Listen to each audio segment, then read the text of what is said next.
Hello again, I'm Gemma and I'm a teacher at Twinkle. This is the second of 5 videos where we're reading a story called Roman Rescue. Each day we're reading a chapter of the story and then we're working on some reading skills. There will be some questions to answer, and if you'd like to write your answers down, you can use some paper or use the activity sheet included in the download in the video description. Today we're going to be retrieving key information and details based on what we have read. If you've been reading along so far in chapter 1, I'd like you to pause the video now and think about or tell someone what you can remember about the story so far.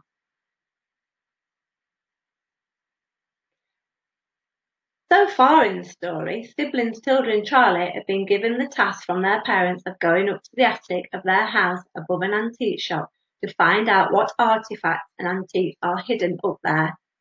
After struggling to open the door, a surprise is waiting for them in the attic.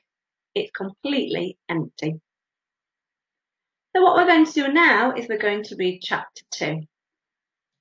Turn the page. You can see that chapter 2 is called Disappointed by Dust. Chapter 2, Disappointed by Dust. Tilda felt robbed, as if one of the spectres that Charlie so feared had crept from behind the bare rafters and made off with all of her hopes. The original floorboards were almost hidden beneath a toe-deep dusty carpet. Freshly disturbed streams of dust tumbled like flour from the roughly sawn ceiling beams and the sloping bare walls. Disappointment prized a sigh from Tilda's lips as her shoulders drooped. The prospect of discovering the previous occupants' forgotten possessions and secrets had actually been quite exciting. Now, the thought of returning to her parents empty-handed seemed to land a large stone in the bottom of her stomach. "Any sign of ghosts?" Charlie called from the stairway behind her.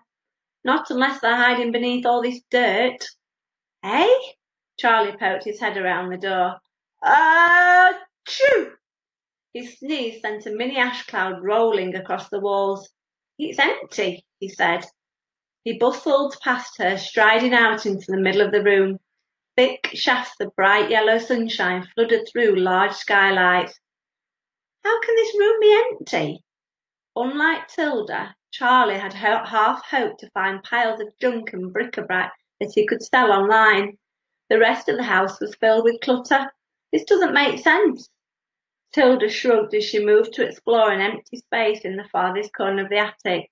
There were no signs that the room had ever been used. Maybe the stairs were too steep for Professor Howe. "Are you kidding? Mum said Professor Howe was only in his early 40s, Charlie reminded her. "And he was a treasure hunter, remember? I doubt he'd let a single set of stairs stand in his way." "Well, maybe he just didn't like heights." Charlie continued to explore the room, slapping ceiling beams, stamping on floorboards and tapping the walls. "What are you doing?" "Shh!" Charlie pressed an ear to the wall, drumming against the painted plaster. "I'm checking for hidden panels." Groaning at the 10-year-old's stupidity, Tilda clasped her hands to her hips. "Charlie, why would anybody—" "Found something." Her brother seemed to be locked in a corner of the room, hunched like a beggar. His head was so still it might have been glued to the wall itself. Only the index finger of his left hand moved, tapping gently. "There's definitely something here." "Yeah, it's called the wall." No, really." With his other hand, Charlie beckoned his sister towards him. "There's something behind this plasterboard."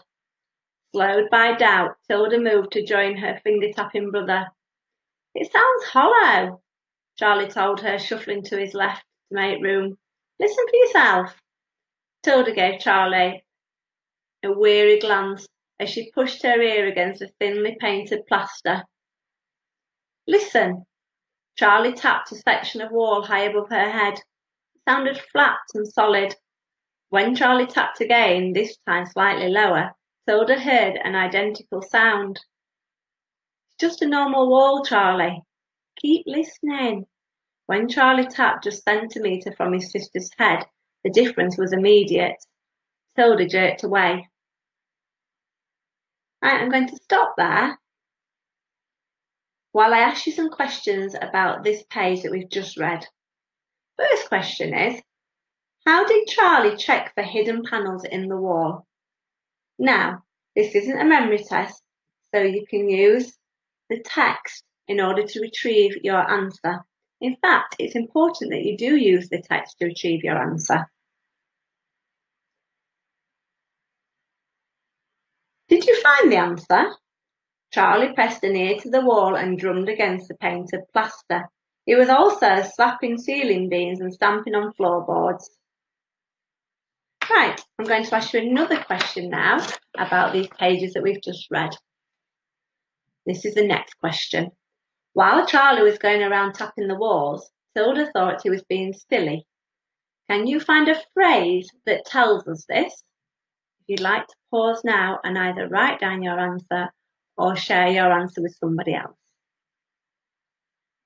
Did you spot it?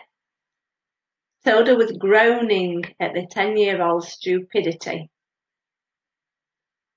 The next question is this.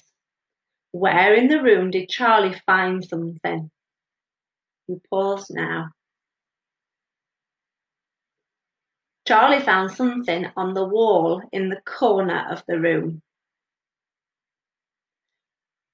Okay, here's our final question about retrieving information from the text. Which phrase tells us that Tilda didn't believe Charlie had found something? The phrase is slowed by doubt, as doubt means to be uncertain or unsure. Okay, we're going to finish reading the end of chapter 2. Tilda jerked away from the wall as if she had just been electrocuted. You heard it right? Asked Charlie. It sounds hollow. Tilda nodded. Her brother was correct. That didn't happen often. Maybe there's something hidden behind it, Charlie suggested. We need to find out. But it's a solid wall, Tilda reminded him. We can't just break through it. They both took a time out, scratching their heads. Each studied the seemingly ordinary wall in front of them. Tilda scanned its length and breadth, searching for any flaws or joins that might indicate a doorway. Taking a more hands-on approach, Charlie dropped to his knees and began tapping the floorboards nearest the wall. When he looked back towards his sister, his excited smile told Tilda that the hunt for treasure was back on. We were looking in the wrong place, see? Charlie's small fingers hooked themselves around an almost invisible groove in the wood, prizing a 1 metre square section of floorboards up off the ground. Tilda gasped, peering down into a thin shaft containing a narrow ladder. A trapdoor? Oddly, the rungs of the wooden ladder were angled from the floor towards the wall. Anyone climbing down them would have to duck to avoid striking the top half of their body against hard plaster. Charlie thrust his head and shoulders into the space, twisting so he could peer beneath and behind the wall. There's a small room behind the wall. His voice sounded muffled and distant. And this one's not empty. Right, I'm going to finish reading there. That's the end of chapter 2. There are more questions and activities that you can do after the video. Just click the link in the description below to see what they are. Join me next time for chapter 3, where we'll be making inferences using evidence from the text. Goodbye.